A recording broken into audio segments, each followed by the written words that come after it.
Bonjour à tous, bienvenue à cette conférence Tech & Bio intitulée Optimisation d'utilisation des produits de biocontrôle en maraîchage biologique. Je suis Sarah Ferreira de la Chambre d'agriculture de Vaucluse. Je vais vous faire une présentation globale du biocontrôle en maraîchage et ensuite je laisserai la parole à mes collègues qui rentreront dans des cas concrets d'expérience sur le terrain des produits de biocontrôle. Donc tout d'abord, qu'est-ce que le biocontrôle ?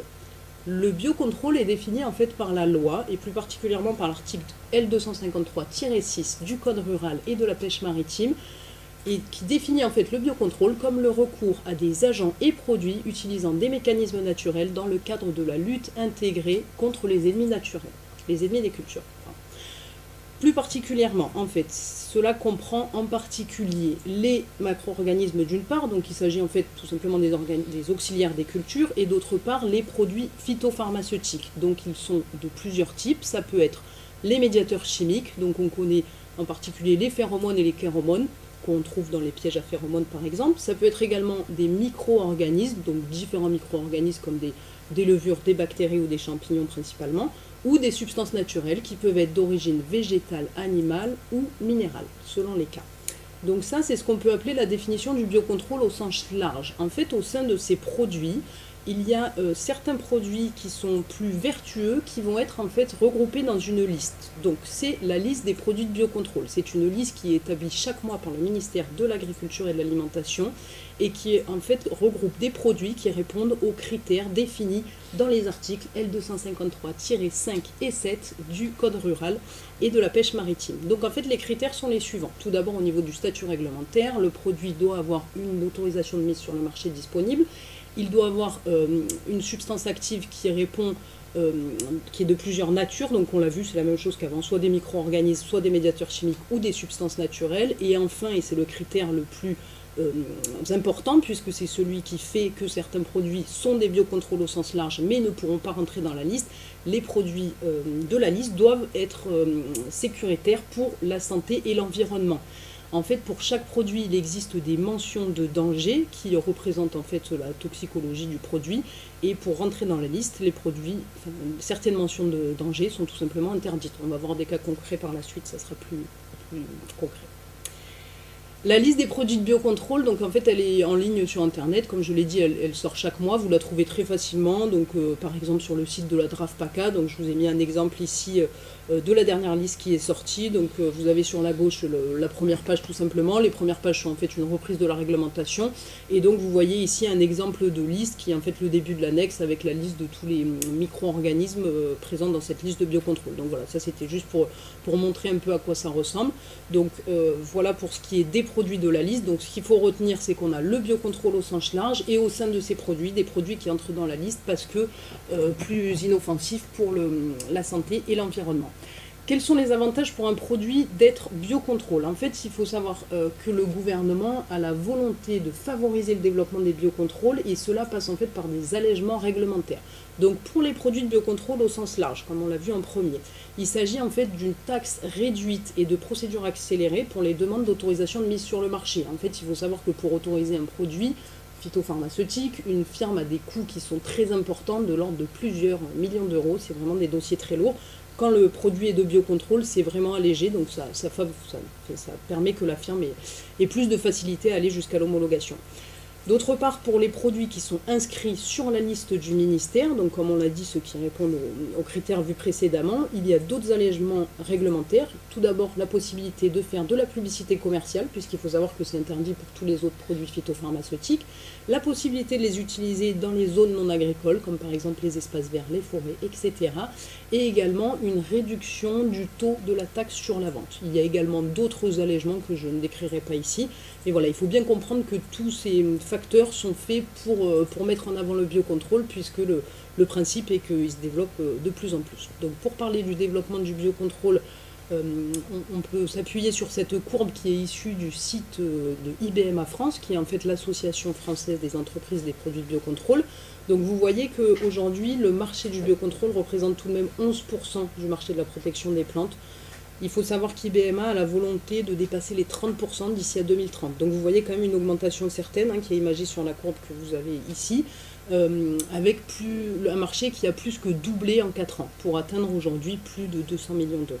Donc voilà pour ce qui est du marché. Je vais vous présenter maintenant la répartition de la vente des produits de biocontrôle pour se rendre un peu compte de ce que ça représente. Donc tout d'abord pour ce qui est des familles de produits. Donc on avait vu que les produits peuvent être de différentes catégories. Ceux qui sont les plus vendus sont en fait des produits issus de substances naturelles. Donc on l'a dit, animal, végétal ou minéral. Donc ça représente quand même plus de 2/3 des ventes de produits de biocontrôle. Dans un deuxième niveau, on a tout ce qui est médiateur chimique pour 16%. Donc je vous rappelle que c'est les phéromones et les chéromones. Ça peut être par exemple tout ce qui est confusion sexuelle ou piège à phéromones. Ensuite, les macro-organismes et les micro-organismes, chacun environ 1/10 du marché. Voilà pour ce qui est de la répartition des ventes par famille. Maintenant, pour ce qui est des cibles, contre quoi on utilise des produits de biocontrôle. Donc, la première cible, c'est insecticides. Donc, tout ce qui est lutte contre les ravageurs, tous les insectes en général. Dans un deuxième niveau, on a les fongicides avec 37%. Et comme vous le voyez, les herbicides avec 14%, puisqu'en effet, il existe un herbicide qui fait partie des produits de biocontrôle. On le verra juste après. Les antilimaces pour 5% et d'autres produits pour 3%, donc c'est des cibles divers, dont les nématodes par exemple. On a parlé donc d'herbicides autorisés, qui font partie du biocontrôle, mais vous avez certainement noté que les herbicides ne sont pas autorisés en bio, donc ça m'amène à ce point suivant, qu'il ne faut pas confondre en fait produits de biocontrôle et produits autorisés en agriculture biologique. En fait, c'est deux réglementations qui sont totalement différentes, en tout cas sur certains points, ce qui fait que certains produits peuvent être sur la liste des produits de biocontrôle, mais ne pas être autorisés en agriculture biologique. Donc là, je vous ai mis le cas des deux produits qu'on connaît pour la filière maraîchage. Le premier qui est le LBG 01F34, aussi connu sous le nom de étonnant pertinent, à base de phosphonate de potassium. Donc c'est un fongicide qui est donc biocontrôle, mais non bio. Et le deuxième produit qui est le Beluca, qui est donc cet herbicide dont on a parlé précédemment, qui est un herbicide de biocontrôle, mais non autorisé en agriculture biologique, à base d'acide pélargonique. Et dans l'autre sens, c'est vrai aussi, un produit utilisable en agriculture biologique n'est pas forcément sur la liste de biocontrôle, donc la fameuse liste dont on a parlé depuis le début. Il s'agit de 3 substances actives en particulier. Donc on a tout d'abord tous les produits à base de cuivre, donc ça regroupe énormément de produits, je ne les ai pas cités ici, et les produits à base de spinosade, donc c'est des insecticides qu'on connaît sous le nom de Success 4, Musdo 4 ou Success GR. Qui sont en fait des produits qui ont une mention de danger H410 qui reflète en fait une certaine toxicité pour les organismes aquatiques. Et d'autre part, on a aussi les produits à base d'azadiractine A qui sont en fait des insecticides autorisés depuis quelques temps en maraîchage, donc sous le nom de Nimazal PS et Doikos. Ces produits-là ont pour leur part une mention de danger H361D, ce qui signifie qu'ils sont nuisibles au fœtus. Donc voilà, c'est à cause de ces mentions de danger que ces produits qui sont bio ne sont pas sur la liste des produits de biocontrôle. On estime qu'ils sont plus nocifs, tout simplement, pour l'environnement ou la santé, comme le traduisent ces mentions de danger. Voilà pour cette différenciation entre l'agriculture biologique et le biocontrôle. Je vais rentrer maintenant dans le détail, mais sans tout vous lister, des principaux produits qui sont utilisés en maraîchage avec leurs cibles et les substances actives qui les composent. Donc pour ce qui est des insecticides de biocontrôle, en maraîchage, on dispose quand même d'un certain nombre de produits.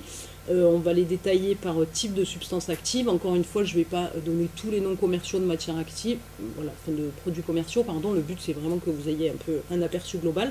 Donc pour ce qui est des produits à base de bactéries, en fait, principalement en insecticides, en maraîchage, on dispose de ceux qui sont à base de Bacillus thuringiensis. C'est les produits qui sont homologués contre les chenilles, sous le nom par exemple de DIP-LDF, Delphin, Xanthari, mais il y en a beaucoup d'autres. Des produits à base de champignons, comme par exemple le Mycotal qui est homologué contre la leurode, ou le Naturalis contre divers ravageurs. Des produits également insecticides à base de sucre, donc c'est le cas de l'éradicote qui contiennent de la maltodextrine. Les produits donc insecticides peuvent également contenir des virus. Donc depuis quelques années, nous avons Helicovex et Litovir qui sont homologués contre des espèces spécifiques de chenilles. Et enfin, pour finir sur cette partie insecticide, un produit à base de sel potassique d'acide gras, souvent désigné par un savon noir. En maraîchage, nous avons le Flipper qui est autorisé. Voilà pour la partie insecticide. Maintenant, pour ce qui est des fongicides, donc je vous cite également quelques produits, on n'a pas tout ici. Donc, substances actives à base de bactéries, c'est par exemple le cas de l'Amylo-X et du Rhapsody.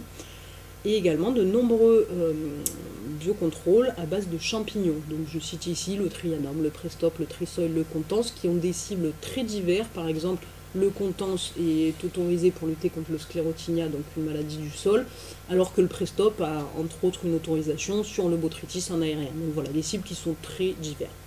Un produit à base de levure, il en existe plusieurs, mais ici je vous ai mis l'exemple du Julietta. Et enfin, de bicarbonate de potassium, l'armicarbe, qui est autorisé pour lutter contre l'oïdium sur différentes cultures maraîchères. Pour terminer sur ces différents produits, certains ont des cibles qui sont multiples. Donc, c'est-à-dire que le cas particulier là, de certains produits qui sont à la fois fongicides et insecticides, c'est le cas de tous les produits à base de soufre. Pareil, nombreuses spécialités commerciales, donc je ne vous les ai pas citées ici.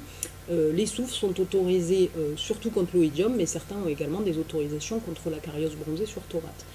Les biocontrôles à base d'huile essentielle d'orange douce, donc nommée Limocide ou essentielle ou Prévam Plus, qui sont autorisés donc contre l'oïdium et contre plusieurs ravageurs des cultures maraîchères. Il faut savoir qu'il y a également des produits autorisés pour lutter contre tout ce qui est limaces et escargots, qui sont autorisés en maraîchage bio et qui sont sur la liste des produits de biocontrôle. C'est le cas de Slux HP et Iron Max. Un produit intéressant qui a permis quand même de régler en grande partie le problème de Tuta absoluta sur tomates ces dernières années sous serre, qui est le Isonet T3, qui est en fait un attractif pour faire de la confusion sexuelle via les phéromones donc, de ce papillon. Et enfin, je terminerai sur un produit nématicide qui est à base d'extrait d'ail, qui est le Nemguard granulé. Donc voilà pour ce qui est de la liste non exhaustive des produits en maraîchage. Je voudrais quand même souligner un aspect important, c'est que vous avez bien vu que souvent les matières actives peuvent être à base de micro-organismes ou autres.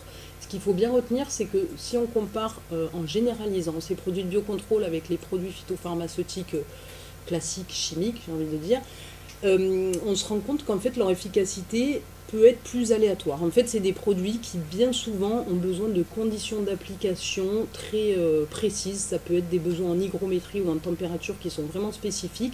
Et c'est pourquoi c'est vraiment important pour nous de bien connaître ces produits pour pouvoir bien les positionner, puisque le but c'est qu'ils aient une efficacité et les conditions d'efficacité sont souvent très pointues. Donc vous allez voir ça un peu plus en détail dans l'exposé de mes collègues. Je vous remercie pour votre attention. Et je passe la parole à mon collègue que je vais laisser se présenter. Merci. Donc, bonjour, je suis Anthony Ginès, je travaille à l'APREL, qui est une station d'expérimentation en région PACA, et je suis en charge en fait du programme de protection biologique intégrée à l'APREL. Donc à mon tour, je vais vous présenter en fait des résultats d'essais qui ont été menés avec des produits de biocontrôle.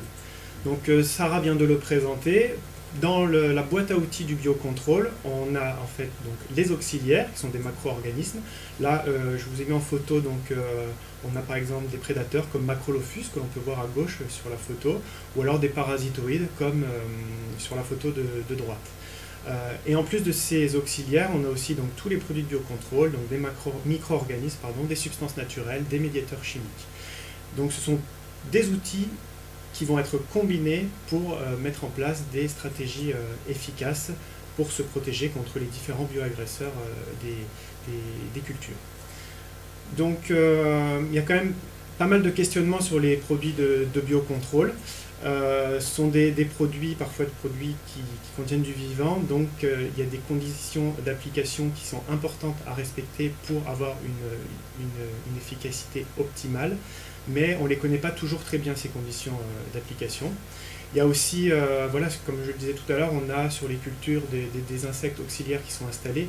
Quel peut être l'impact de ces produits de biocontrôle sur les auxiliaires? Et enfin, comment pouvoir intégrer ces produits-là dans des stratégies pour qu'elles soient le plus efficaces possible. Donc à l'APREL, on mène des essais depuis plusieurs années pour essayer d'améliorer ces stratégies de biocontrôle sur les cultures maraîchères essentiellement sous abeilles. Donc je vais vous présenter quelques résultats d'essais. Je vais commencer par le produit Mycotal, qui est un produit proposé par la société Koppert, qui est composé d'un champignon, donc Lecanicilium muscarium, qui est homologué contre les alerodes sur diverses cultures, tomates, aubergines, concombres, poivrons et fraisiers. Les conseils d'utilisation qui sont donnés par la société pour ce produit-là sont donc le produit nécessite des températures comprises entre 18 et 30 degrés et une humidité relative moyenne de 70% pendant plusieurs jours après l'application pour que le champignon puisse se développer et venir parasiter les insectes. Donc là, Dans le cadre du mycotal, ce sera donc le champignon qui va parasiter les larves des aleurodes. Il est recommandé une pulvérisation en fin d'après-midi et en début de soirée pour profiter voilà, de l'humidité de la nuit. Il est préférable également d'utiliser un adjuvant donc, qui va permettre une meilleure application, un meilleur contact avec les insectes et une meilleure efficacité. Donc, et c'est un produit utilisable en agriculture biologique. Donc, un essai a été mené sur une culture d'aubergine qui a été plantée fin mars. Donc, et elle était conduite en PBI. C'était une exploitation en agriculture conventionnelle, mais la culture était conduite en protection biologique intégrée.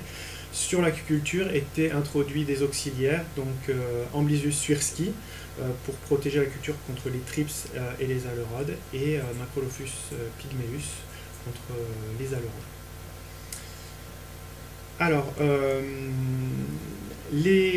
dans l'essai, on a eu 2 traitements mycotales qui ont été appliqués à 10 jours d'intervalle sur une forte population d'aleurodes. Donc, souvent, il est préconisé des applications sur des faibles populations de ravageurs. Là, dans le cadre de notre essai, l'objectif n'était pas de tester en premier lieu le produit mycotal. On testait déjà les auxiliaires. Et à un moment, les auxiliaires n'ont pas été suffisants pour contrôler la population d'aleurodes, donc on a complété la protection avec un traitement mycotal pour aider les auxiliaires dans la protection contre ce ravageur. Le mycotal a été appliqué donc, à la dose homologuée de 2 kg par hectare et a été appliqué avec un adjuvant, le squat, dont je parlais juste avant, pour un volume de bouline de 1200 litres par hectare et appliqué en fin de journée comme préconisé. Donc là, ici, sur ce graphique, donc, on a des histogrammes. En fait, chaque histogramme, c'est une date d'observation. Elle reprend en fait la population d'adultes sur une feuille. Donc voilà, quand on est dans un cadre en bleu, là, on a une population sur feuille qui est de 1 à 3 individus d'aleurodes adultes par feuille, donc c'est plutôt faible. Et plus voilà, on change de couleur, les infestations les plus importantes sont représentées en noir avec plus de 100 aleurodes sur une feuille. Donc là on pouvait voir qu'on avait une population d'aleurodes élevée sur la culture au mois de mai. Donc les applications de mycotal sont représentées par les flèches jaunes. Donc là on voit ici les 2 premières flèches jaunes, ce sont les 2 applications que je signale, les 2 applications à 10 jours d'intervalle pour régler cette forte progression d'aleurodes. On voit ici que juste après ces 2 traitements, on a une forte baisse des adultes d'aleurodes due à ces applications-là, donc une bonne efficacité. Si maintenant on s'intéresse aux larves, on voit qu'on a la même dynamique, on avait de très fortes populations de larves, vous voyez, on avait d'énormes foyers de larves sur les feuilles, plus de 100 larves sur une seule feuille. Et pareil, suite aux applications de mycotal, une situation aleurodes qui redevient plus saine. Et par la suite, donc pour la suite de la culture, il y a eu d'autres applications de mycotal qui ont été faites, là sur des populations plus faibles, pour maintenir l'aleurode à un niveau plus bas. On sait qu'en fin de culture, souvent on peut voir des explosions d'aleurodes. Là, grâce à ces applications, on n'a pas eu ces fortes augmentations que l'on observe fréquemment. Donc on a ici sur la photo à droite des larves d'aleurodes qui sont parasitées par le champignon qui s'est développé sur les larves et les a parasitées et entraîné leur mort. Donc cet essai a permis de montrer une bonne efficacité de ce produit mycotal pour réduire une population d'aleurodes. Des larves d'aleurodes parasitées ont été prélevées pour faire une identification au laboratoire qui a confirmé la présence du champignon Lecanicilium muscarium sur les larves. Donc c'est bien le champignon présent dans le mycotal qui a permis de gérer la population d'aleurodes. Et enfin, donc on n'a pas vu d'impact sur la population de Macrolophus et d'Amblyssus, donc les auxiliaires qui étaient installés sur la culture. À présent, je vais vous parler d'un autre produit, donc, qui est le produit Flipper, qui lui donc, est composé de sel potassique d'acide gras, donc un savon, qui lui est homologué contre les alerodes, les acariens, les pucerons et les thrips sur diverses cultures, donc tomates, laitue, concombre, poivrons, fraisiers et melons, qui est également utilisable en agriculture biologique. Les conseils d'utilisation, donc c'est à appliquer, voilà, comme je disais tout à l'heure, dès les premiers signes d'infestation, donc assez tôt sur des populations assez faibles, et à appliquer en conditions séchantes pour que le produit puisse rapidement sécher sur les insectes après application et être le plus efficace possible. Donc là, on est dans le cadre d'une culture de fraisier en hors-sol, qui est conduite en protection biologique intégrée, avec comme auxiliaire installé sur la culture Amblysseus swirski et des introductions de l'arbre de chrysope. Il y avait aussi donc, dans cet essai-là des lâchers de coccinelle pour essayer aussi d'autres auxiliaires contre les pucerons. Alors là, il y a deux cas dans cet essai-là. Je vais vous montrer deux résultats d'essai. Un premier qui a été réalisé en conditions optimales et un second en conditions un peu plus défavorables pour une bonne efficacité du produit. Donc pour le flipper, là dans ce cas, on était à 2 traitements flipper qui étaient réalisés à 1 semaine d'intervalle. Donc là, comme tout à l'heure, notre objectif c'était d'abord les auxiliaires. Donc là, le produit a été appliqué sur une forte population de pucerons. Donc on a voulu voir ce que ça pouvait donner aussi dans ce cas-là. La première application a été faite à 1 litre par hectolitre et une seconde application à la dose maximale homologuée qui est de 2 litres par hectolitre. Et appliqué en conditions séchantes, donc là on était au mois de juin, en journée pour que le produit sèche rapidement sur les pucerons, juste après application. Donc là sur ce graphique, il faut s'intéresser à la courbe qui représente en fait un indice d'infestation par les pucerons. Plus on progresse, plus on a des pucerons sur la culture. On peut voir sur les quelques points au départ, là ce sont des lâchers d'auxiliaires, donc d'abord des chrysopes, puis des lâchers de coccinelles. Les quelques lâchers d'auxiliaires réalisés n'ont pas été suffisants pour contrôler la forte augmentation de pucerons qui apparaît au mois de mai, enfin, en avril-mai. Et donc on est intervenu là, on est au mois de mai, début juin, avec le produit Flipper pour essayer d'aider les auxiliaires et réduire la population de pucerons. Donc c'est présenté avec la petite croix jaune sur le graphique et on voit juste après le traitement qui a été réalisé à faible dose, qu'on a une baisse de la population de pucerons. Suite à ça, une seconde application a été réalisée à la dose maximale et là on voit une bonne efficacité et une forte chute des pucerons sur la culture qui a permis de terminer la culture de fraises avec assez peu de pucerons sur la culture. Donc là on a un cas avec une bonne efficacité des applications de ce produit Flipper malgré le fait qu'on ait eu une forte attaque en pucerons. On avait les conditions favorables qui étaient réunies pour une bonne efficacité du produit, un temps chaud et sec. Et puis voilà aussi, sur fraisier, on peut avoir plusieurs espèces de pucerons. Là, on était dans le cadre d'une espèce de puceron qui était surtout présente sur les hampes des fleurs, donc très accessible lors du traitement pour que les pucerons soient bien touchés. Dans le cas de pucerons qui seraient présents au niveau des cœurs, là, on a un peu plus de mal à les toucher. Donc là, dans le second essai, qui lui a été réalisé dans des conditions plus défavorables pour une bonne efficacité du produit. Donc là, on a eu juste une application de Flipper qui a été faite cette fois-ci sur une faible population de pucerons, appliquée donc à la dose maximale de 2 litres par hectolitre, et appliquée en fin de journée, mais là on était début mars. Donc voilà, des conditions un peu moins séchantes et ça a été appliqué en fin de journée. Donc la nuit qui a suivi, il y avait une humidité maintenue dans l'atmosphère de la serre. Donc là on voit juste après le traitement qui est représenté par la flèche jaune sur le graphique, on a les pucerons qui poursuivent leur progression alors qu'on avait une faible population. Donc dans ce cas-là le produit n'a pas fonctionné. Et on a pu aussi observer de très légères brûlures au niveau des cœurs des plantes. Voilà, il est possible que le produit qui n'a pas séché directement après l'application soit resté toute la nuit sur les plantes et provoqué ces petites brûlures. Voilà. Donc, ça a reconfirmé, mais c'est une hypothèse qui peut expliquer ces petites brûlures observées. Et donc voilà, des conditions défavorables à une bonne efficacité. Et en plus, on avait, contrairement à l'essai précédent, des pucerons qui étaient essentiellement présents au cœur des plantes, donc plus difficiles à toucher lors du traitement.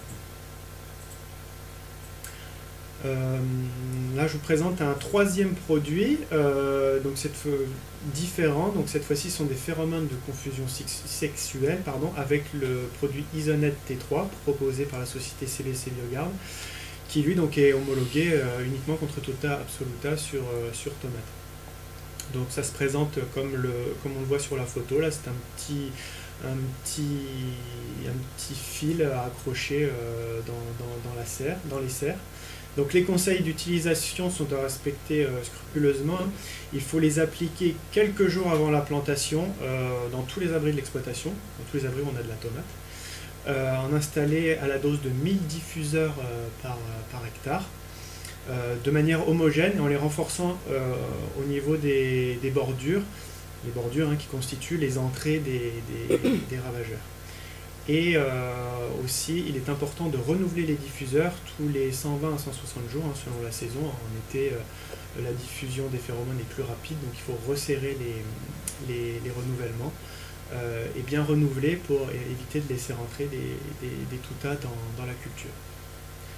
Donc là, on était dans le cas d'une culture de tomates qui a été conduite en agriculture biologique, avec en protection de base contre Tota, donc Macrolophus pygmeus et des lâchers de trichogramme, des parasitoïdes de Tota absoluta. Alors on a respecté les conditions d'application dans cet essai-là, avec des applications à 1000 diffuseurs par hectare. Là on était la veille de la plantation. Ils ont été renforcés au niveau des bordures des tunnels et renouvelés après 120 jours. Donc là, on a un graphique qui nous présente en fait les dégâts sur fruits causés par Tota absoluta. La courbe orange, c'est le témoin sans installation de confusion sexuelle dans les abris, et la courbe en noir pointillé, c'est dans les tunnels qui ont reçu la confusion sexuelle. Donc là, on voit que sur la période de l'essai, on a pu réduire de 80% les dégâts sur fruits grâce à la mise en place de la confusion sexuelle. Donc quelque chose qui est vraiment particulièrement intéressant à mettre en œuvre pour se protéger de ce ravageur-là. Ça n'a pas d'effet sur les auxiliaires, aucun effet. Voilà, je le rappelle encore une fois, il est important de bien respecter les préconisations d'utilisation. Et ça permet une protection de fond, c'est-à-dire qu'on l'installe au début de la culture, on le renouvelle, et ça va permettre d'améliorer l'efficacité des autres solutions de protection qu'on va pouvoir mettre en œuvre contre Tota, parce que la confusion sexuelle n'a pas complètement réglé le problème, mais c'est, comme je disais tout à l'heure, un outil qu'on va combiner avec d'autres outils pour avoir une protection efficace. Donc on va installer la confusion sexuelle et venir compléter la protection avec des lâchers de Macrolophus, des lâchers de trichogramme en fonction de la pression, ou également essayer de rattraper avec d'autres produits de biocontrôle, comme par exemple les produits à base de Bacillus thuringiensis, qui vont avoir un effet sur les chenilles de ce papillon, et pouvoir venir contrôler des fortes pressions. Juste pour terminer, je vais juste illustrer en fait ce que l'on peut voir dans nos essais, que l'on mène pendant plusieurs années sur une même exploitation, où on essaye de réduire les IFT. Donc un IFT, c'est un indicateur qui permet de voir l'évolution de l'application des traitements phytosanitaires sur les cultures. Donc là, on était dans le cadre d'une stratégie de protection sur fraises, en fraise, hors sol, donc en conventionnel, sur laquelle sont appliqués des produits de synthèse contre les différents bioagresseurs. Et au fil de nos essais, au fil des années, on essaye de remplacer les produits de synthèse par des produits de biocontrôle pour essayer de réduire l'utilisation de ces produits-là. Et on a surtout fait l'effort au niveau des maladies du fraisier, à savoir l'oïdium et le botrytis. Donc les produits de biocontrôle qu'on a utilisés dans ces stratégies, ils sont cités ici. Donc on a Armicarb essentiel soufre amyloX contre l'oïdium et Prestop contre le botrytis. Là, on peut voir sur le graphique, donc voilà, ça représente les IFT, donc qui sont classés en 3 catégories. IFT ravageurs, donc des IFT avec des produits de synthèse contre les ravageurs. Des IFT maladies au centre du graphique, donc des IFT de synthèse de produits contre les maladies ou idiobotrytis. Et tout à droite, l'évolution des produits des IFT de biocontrôle, donc après utilisation de produits de biocontrôle. Donc là, on a des résultats de 2013 à 2018 sur la même exploitation, toujours dans le cadre du même suivi, du même essai.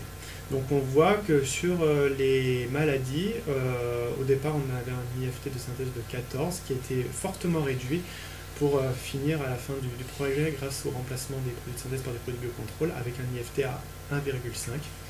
Et en parallèle de ça, on voit les IFT biocontrôle qui progressent parce qu'on a réussi à substituer quelques traitements avec des traitements de biocontrôle. Donc ces produits de biocontrôle-là, donc on a eu de bons résultats pour le contrôle de ces maladies-là. Et ces produits de biocontrôle étaient essentiellement utilisés de manière préventive contre ces différents bioagresseurs ou alors pour gérer des tout débuts d'attaque d'oïdium ou de botrytis. Voilà. Donc pour conclure, donc on a tous ces produits de biocontrôle qui sont vraiment des outils intéressants pour bâtir des stratégies de protection. Mais voilà, on a plein d'outils, plein de solutions qu'il faut combiner pour avoir des stratégies les plus efficaces possibles. Et voilà, bien respecter les conditions d'application, c'est vraiment important pour avoir une efficacité la meilleure possible. Parce qu'on a rarement une efficacité de 100% avec un produit de biocontrôle, donc voilà, bien respecter ça, ça permet de maximiser son efficacité. Et voilà, il faut aussi bien prendre en compte la présence d'auxiliaires sur les cultures pour voilà, éviter de perturber aussi ces insectes utiles qui sont installés sur les plantes. Donc voilà, nous à l'APREL, on poursuit nos travaux hein, sur toutes ces stratégies pour améliorer les connaissances sur les produits de biocontrôle. Donc maintenant, je vais laisser la parole je vous remercie de votre attention et je laisse la parole à Laurent Camoin qui va vous présenter des applications chez les producteurs. Oui, bonjour à tous. Laurent Camoin, je suis conseiller en maraîchage à la Chambre d'agriculture des Bouches-du-Rhône. J'accompagne des agriculteurs donc dans ce département, en agriculture conventionnelle mais aussi en agriculture biologique. Et j'anime un réseau de producteurs qui est le réseau des fermes Défi Ecophyto. Et c'est à ce titre que je vous présente des résultats menés chez ce groupe de producteurs où on a appliqué justement les produits de biocontrôle depuis plusieurs années. Donc avant de rentrer dans les détails des résultats de l'application de ces produits, je dois parler un petit peu de ce qu'est le réseau Défi Ferme. Donc c'est un réseau qui découle du plan Ecophyto. Sa deuxième version veut à l'horizon 2025 avoir une baisse de d'utilisation de produits phytosanitaires de 50%. Pour cela, il a été mis en place depuis 2010 un réseau qui s'appelle Défi, qui veut dire Défi démonstration, expérimentation et production de référence sur les systèmes économes en produits phytosanitaires. Dans ce réseau-là, en fait, on retrouve un sous-réseau qui est le réseau ferme. Donc, ce sont des groupes d'agriculteurs conseillés et animés par un agent de développement qui mettent en place des pratiques économes en produits phytosanitaires. Et on a un réseau en parallèle qui est le réseau XP, qui est animé et coordonné par des stations d'expérimentation et où on a des XP qui sont menés directement en station. Évidemment, ces deux réseaux communiquent entre eux pour mettre en place à la fois les résultats d'expérimentation des stations sur les exploitations et faire remonter les besoins des producteurs vers les stations. Le réseau ferme à ce jour, c'est plus de 3000 agriculteurs, toutes filières confondues. Donc on a les grandes cultures qui sont concernées, la viticulture, l'arboriculture, l'horticulture et les cultures tropicales et bien sûr la production de légumes et le maraîchage. Donc c'est tout le territoire français qui est concerné. Ces producteurs sont regroupés en 257 groupes. Il y a aussi évidemment la formation qui est impliquée via les lycées agricoles. Et pour ce qui est de la filière maraîchère, on a 34 groupes de producteurs actuellement en fonctionnement en France. Pour ce qui est de notre région, en Provence, on a 16 groupes, toutes filières confondues. Donc on est la première région qui comporte ces réseaux fermes en France. Pour ce qui est du maraîchage, on a 3 groupes. Le mien que j'anime depuis 2011 dans les Bouches-du-Rhône et 2 nouveaux qui sont arrivés en 2016, un dans le Vaucluse et un dans le Var.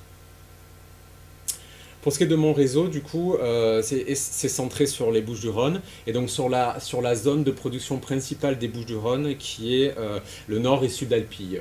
Voilà, ici entouré. Et donc là, les étoiles, en fait, vous avez les exploitations qui sont concernées et actuellement, il y a 10 exploitations. Oups. Donc pour rentrer dans le vif du sujet, je vais d'abord vous parler des résultats qu'on a obtenus sur certains produits en salade sous abri. Donc les produits de biocontrôle, Sarah en a parlé, je ne vais pas les redétailler. Vous avez des fiches techniques qui sont disponibles pour les décrire, notamment la fiche de protection de la salade qui édite la Prel chaque année, où les produits de biocontrôle sont évidemment renseignés. Nous avons aussi une fiche technique qui reprend la protection alternative en salade sous abri qui a été éditée par la Chambre d'agriculture des Bouches-du-Rhône en 2014. Vous avez en plus des pratiques sur les produits de biocontrôle une réflexion sur les autres paramètres qui sont importants à prendre en compte pour l'utilisation des produits de biocontrôle. C'est notamment la fertilisation de la culture, l'aération des abris, l'irrigation. En plus de ça, évidemment, il rentre en jeu les techniques culturales, le matériel végétal, notamment les variétés utilisées, et donc les agents de biocontrôle, quels qu'ils soient, et ils sont plusieurs. Donc là, je vais vous présenter les résultats qu'on a obtenus sur une exploitation en conventionnel, mais c'est intéressant aussi de pouvoir parler des conventionnels pour voir ce qu'on peut appliquer en agriculture biologique. C'est une exploitation qui a 2,5 hectares de production de laitue sous abri, plusieurs types de laitue. Et là, du coup, je vous présente des résultats d'utilisation de produits de biocontrôle, notamment le trisoil, ici, appliqué à l'automne sur des plantations octobre-novembre.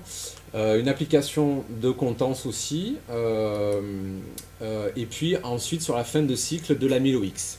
Et on observe qu'au fur et à mesure des années, sur le graphique, ici on le voit avec la courbe bleue, les IFT, donc c'est l'indicateur de fréquence de traitement qui nous permet de mesurer la force de progression des exploitations dans le temps, en termes de réduction de produits phytosanitaires. On voit que en 2015 par exemple on était à 9,4 IFT en produits de synthèse, et on voit que grâce à l'utilisation notamment des produits de biocontrôle, mais pas que, il y a aussi toute la gestion de la culture, on arrive à baisser assez drastiquement l'utilisation de ces produits.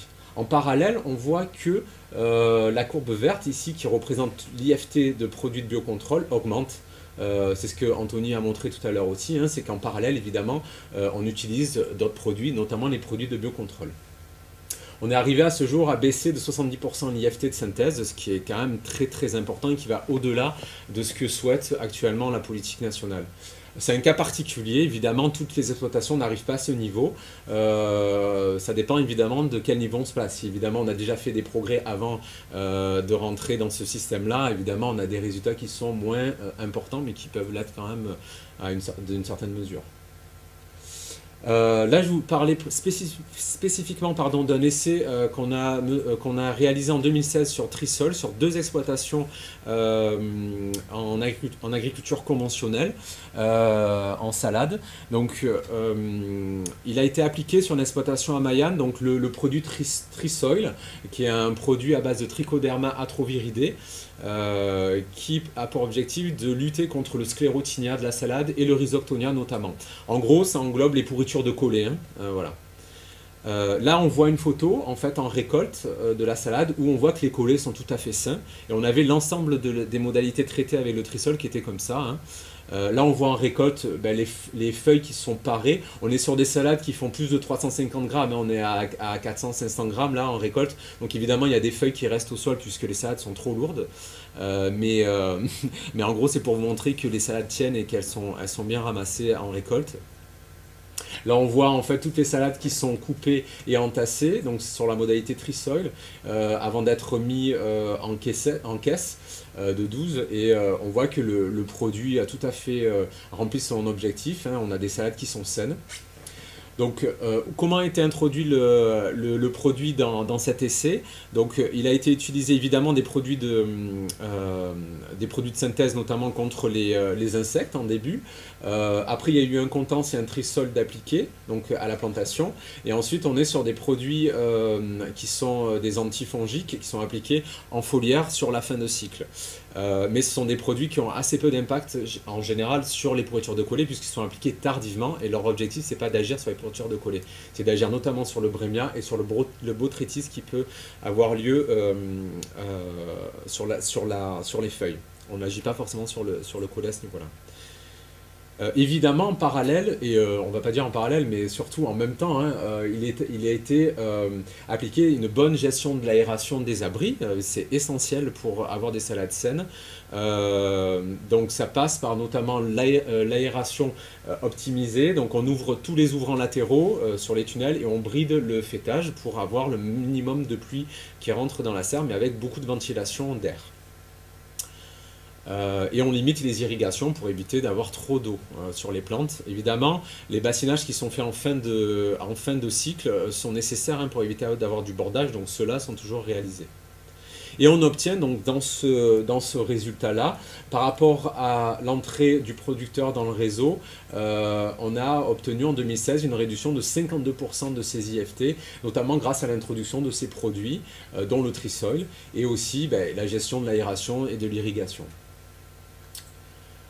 Donc là, on est sur un deuxième essai, on est chez un autre producteur en conventionnel sur Saint-Andiol, donc toujours dans le département des Bouches-du-Rhône. Là, par contre, on n'est pas du tout dans le même cas de figure que précédemment. Là, on est vraiment à plusieurs semaines après le stade récolte, donc c'est-à-dire qu'on a un stade de récolte bien dépassé. Et donc là, en fait, vous avez une seule photo, mais qui représente à la fois la modalité traité au Trisoil et la modalité témoin. En fait, les salades étaient vraiment trop avancées et donc étaient assez abîmées dessous. Et donc on voit le producteur qui est rentré récolter, en fait, il a gaspillé une grosse partie de sa récolte. Donc on a donc la modalité avec le biocontrôle et la modalité témoin qui se comportent de la même façon, évidemment, puisqu'on a dépassé le stade récolte. Qu'est-ce qui a été appliqué comme produit pour conduire la salade là dans cet essai? Donc le contence et le Trisoil à la plantation comme sur l'essai précédent, et là on a eu d'autres produits appliqués après qui ont renforcé en fait notamment la protection contre le brémia, donc le mildiou, et contre les pourritures dont le botrytis. Voilà, donc on a deux applications supplémentaires par rapport à ce qu'on a eu à l'essai précédent. Et malgré ça, on voit que la modalité traitée, donc que j'ai appelé témoin, décroche quand même, donc on va dire, par rapport à la modalité Trisoil, on a quand même un comportement très intéressant. Du moins similaire. Et là, dans ce cas de figure-là, on est quand même arrivé à baisser, donc sur 6 ans, les IFT de 38% en intégrant aussi évidemment des produits de biocontrôle et à la fois une gestion climatique et culturelle plus importante et plus adéquate sur la culture. Quand on a eu l'homologation de ce produit Trisoil, ce qui nous importait, c'est qu'on retrouve le produit au niveau du collet des salades pour voir si vraiment il agissait. En fait, on a commencé à faire des suivis d'identification donc à partir de 2017. Donc j'ai envoyé des échantillons à un laboratoire avec qui on travaille, c'est le LDA13. Et en fait, le LDA13 sur l'analyse, si j'arrive à pointer, il révèle la présence de trichoderma, ici vous voyez, à 53%. Et donc le trichoderma qu'on a, c'est évidemment le trichoderma atroviridé, celui qui est présent dans le Trisoil. On a fait évidemment la même chose en 2018. En 2018, on obtient aussi du trichoderma, alors en moindre mesure, mais il est toujours présent sur les salades, les salades en récolte qui sont envoyées en laboratoire. En 2019, on a fait la même chose et on retrouve aussi, alors là on n'a pas la quantification, mais on retrouve aussi le trichoderma qui est isolé et identifié. On l'a fait aussi en 2020, je ne vous ai pas montré l'analyse, mais les résultats sont similaires et de toute façon on retrouve le Trisoil quelles que soient les conditions sur les salades qui sont en récolte. Donc c'est un produit qui nous semble intéressant et qui nous permet de baisser l'utilisation des produits de synthèse et qui est une vraie réponse pour les producteurs qui sont à la fois en conventionnel et en agriculture biologique pour protéger les salades des pourritures de collée. Alors là, je vous ai mis une petite intrigue, qui est qui. C'est-à-dire qu'en fait, vous avez deux exploitations, une en conventionnel et une en bio. Et en fait, on se trouve qu'en haut, on est en conventionnel. C'est une exploitation où j'ai pris la photo en 2016, où on avait un IFT qui était de 9,7 en produit de synthèse.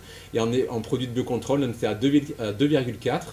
Et une autre exploitation, mais là, bien longtemps avant, on va dire en 2012, on était en agriculture biologique avec évidemment 0 produit de synthèse appliqué. Et en produit de biocontrôle 2,8.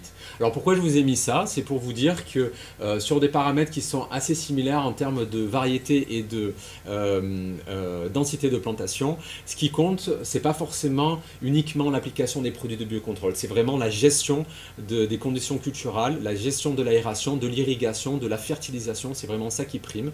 Et le choix variétal aussi qui est important pour la qualité, la production de salade. Les aspects de produits biocontrôle, c'est secondaire et c'est dépendant de tous ces premiers aspects-là. Voilà. C'est important de le dire et de le redire, c'est vraiment une clé. Ce qui est important aussi, alors je sais pas pourquoi elle a parlé là, mais ce qui est important aussi, c'est les apports de compost pour faire vivre le sol, rendre le sol vivant. Et donc ça passe, en plus de la gestion climatique des abris, ça passe par une gestion de sol qui va être favorisante, c'est-à-dire qui va être une pratique qui va diversifier les micro-organismes dans le sol et qui vont stimuler la fertilité de ce sol. Ça a un effet sur les maladies, ça a un effet sur les nématodes. Les apports de matière organique ont un effet évidemment sur la physiologie de la plante. Et évidemment, on a des libérations de minéraux grâce à la minéralisation de ces matières organiques. Et donc ça a un effet sur la fertilisation de la culture. Là, vous avez un résultat sur une exploitation en agriculture biologique. Depuis son entrée dans le réseau, donc 2010-2011, on voit son utilisation de produits de biocontrôle en vert clair. En vert foncé, c'est les produits bio, mais qui ne sont pas des produits de biocontrôle, d'accord? Ici, vous avez des produits bio, mais qui sont classés comme produits de biocontrôle. On voit qu'il y a des années, on a des baisses, des années, on a des augmentations, mais on arrive avec des niveaux qui sont en moyenne autour de 2 IFT de produits de biocontrôle sur plusieurs années. Là, je ne vous ai pas mis jusqu'à maintenant, mais en gros, on est dans les mêmes quantités de produits appliqués. Et on voit en fait ce qui est intéressant ici, ce que je voulais vous montrer, c'est les rendements. C'est-à-dire que pour 13 salades plantées, on est à des récoltes de 90 à 95%. C'est-à-dire qu'on a entre 11 et 12 salades ramassées du mètre carré. C'est quand même très important. Donc on arrive à soutenir une production qui a des enjeux quantitatifs, évidemment qualitatifs aussi. Là maintenant je vais vous parler d'un autre produit qui est AmyloX, qui est à base de Bacillus amyloliquefaciens, qui est une bactérie. Donc ici on est sur une exploitation en agriculture biologique et en biodynamie aussi depuis plusieurs années. On a une variété qui est utilisée qui est Fairly de la société Enza à l'époque, en 2018 quand ça a été planté. C'est une variété qui était dite résistante totale, 16 à 34. À l'époque on avait la résistance au Brémia jusqu'à la race 34 avec une densité de 14 salades plantées au mètre carré sous abri plastique. Voilà, sur un sol très limoneux, profond. Ce que je vais vous montrer, c'est que le produit a été appliqué donc, après un début d'attaque de Brémia, donc mildiou de la salade, le 28 novembre 2018. Un traitement, donc ça a été observé. Le traitement AmyloX a été placé, pas pour cette cible-là, Brémia, mais plutôt pour le sclérotinia et le botrytis, quelques jours après l'observation, donc le 3 décembre 2018. Et on a fait une observation le 11 décembre 2018. Et ce qu'on a observé, c'est que ces taches de Brémia qu'on voit ici, en fait, sont arrêtées, c'est-à-dire qu'elles ne sporulent pas. Et aucun autre produit a été positionné sur la variété, sur la culture. Donc c'est un effet secondaire observé, c'est pas l'effet principal du produit, mais c'est un effet qui nous est très important et très intéressant à observer pour l'agriculture biologique.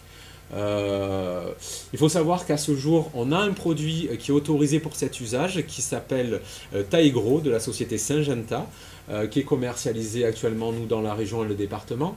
et la société Syngenta affiche une efficacité sur le Brémia de 50% actuellement dans leurs essais. Donc on a quand même une ouverture avec un produit de biocontrôle intéressante pour l'agriculture biologique et pour les conventionnels qui veulent avoir une gamme zéro résidu par exemple. Alors maintenant on passe de la salade au melon. Je vais vous présenter un peu ce qui s'est passé chez un producteur du réseau ferme que j'accompagne aussi, donc sur cette culture, sur l'Antioidium melon. Donc on est parti sur des IFT de synthèse à 7, 7,5 au début du réseau, puis on a baissé fortement pour se stabiliser, on voit ici, donc avec cette courbe rouge qui représente les IFT de synthèse. Qu'est-ce qui a été utilisé en fait essentiellement pour gérer la pression oïdium et acarien sur cette culture? On a utilisé des applications de soufre mouillable à des doses initialement de 5 kg hectare, et puis on est passé à 3 kg hectare pour réduire les doses. Et on voit que ça tient tout à fait la route. Ici, les histogrammes, vous voyez, en fait, représentent les rendements. Donc on part de rendements qui sont autour de 2 kg à 2,5 kg du mètre carré en melon, et on voit que les rendements, ils évoluent en fonction des années, et ce n'est pas forcément dépendant des applications phytosanitaires, hein. Mais en tout cas, on a un maintien du rendement. Ce qui est quand même tout à fait intéressant. On a pu baisser l'utilisation de produits de synthèse pour les remplacer par du soufre. C'est tout à fait applicable en agriculture biologique. Et donc on arrive à 50% de baisse globale en 2016 par rapport à 2017 chez ce producteur. Et on continue jusqu'à maintenant à avoir cette baisse. Voilà. En tomates et aubergines, maintenant, donc je vais compléter ce qu'a dit mon collègue Anthony sur l'utilisation du mycotal. L'année 2016, quand les essais d'Anthony ont été réalisés, en parallèle, nous avons mis en place chez d'autres producteurs une observation d'utilisation du mycotal parce qu'on avait une pression en aleurodes effroyable. Donc là, il y a une petite inversion des cultures, mais ce n'est pas très grave. En gros, on a 3 exploitations dans le département qui ont été suivies, donc à Salon-de-Provence, à Saint-Martin-de-Crau et à Mayenne. On était sur de la tomate greffée à Salon, de l'aubergine en franc à Saint-Martin-de-Crau et de l'aubergine aussi à Mayenne. Alors ça va être facile en lecture parce qu'on a quand même des choses qui sont assez similaires. On a 2 exploitations ici en agriculture conventionnelle, une en agriculture biologique. On a toutes les exploitations qui utilisent des auxiliaires, d'accord, contre la leurode. J'ai fait une observation sur ces 3 exploitations, donc concernant la pression en leurode. À Salon, par exemple, on avait plus de 100 individus par feuille, que ce soit des larves ou des adultes, hein, donc c'est une pression importante. Peu de miella et de fumagine sur la culture. À Saint-Martin-de-Crau, idem. Et à Mayenne, par contre, là, on avait une pression bien plus importante. On avait du miella, de la fumagine, ce qui rendait vraiment les récoltes très compliquées. Voilà. Alors, par contre, on n'est pas sur les mêmes dates d'application du mycotal. Donc là, par exemple, on est en juin sur cette exploitation. Ici, on est fin juin, pardon. Ici, on est début juin et ici, on est sur octobre, début octobre. Donc, on n'est pas sur les mêmes applications, les mêmes périodes. Et c'est intéressant de voir un peu comment se comporte le mycotal à différents moments de l'année. Donc, le produit a été appliqué partout avec des adjuvants. Pour faire coller le produit évidemment sur les aleurodes. Le volume de bouillie est très important puisqu'il nous faut bien mouiller pour bien appliquer le produit. Donc en fonction de là où on a appliqué le produit, on est à 3000 litres hectare par exemple sur cette exploitation avec 2 mètres de culture traitée. Ici on est sur 1200 litres hectare d'eau utilisée à l'hectare sur des plantes focalisées sur un traitement à 1 mètre en tête de plante. Et ici, on est à 600 litres hectare uniquement sur 50 cm de tête. Donc évidemment, on a les volumes qui diffèrent, les volumes de bouillie qui diffèrent. Qu'est-ce qu'on observe? On observe sur chacune des exploitations un développement de mycélium blanc sur ces aleurodes et un arrêt du développement de la population. Sur ces 2 exploitations, les aleurodes se sont complètement arrêtées de se développer. Ici, elles se sont stabilisées puisque la pression était trop importante. On a envoyé des échantillons au laboratoire pour vérifier évidemment la présence du champignon sur ces aleurodes et elles ont été révélées, le laboratoire a révélé la présence de ce champignon à chaque fois. Voilà, donc j'en ai fini pour la présentation de certains résultats les plus intéressants, je pense, à ce jour.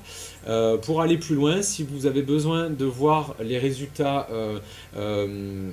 régulièrement, nous publions ces résultats dans notre bulletin technique qui est le 13 maraîchage, qui est envoyé gratuitement à tous les maraîchers des Bouches-du-Rhône et disponible sur demande pour les autres. Vous avez aussi les résultats qui sont publiés sur le site internet Ecophytopic, sur la page du réseau Ferme Défi des maraîchers provençaux. Voilà, je vous remercie de votre attention.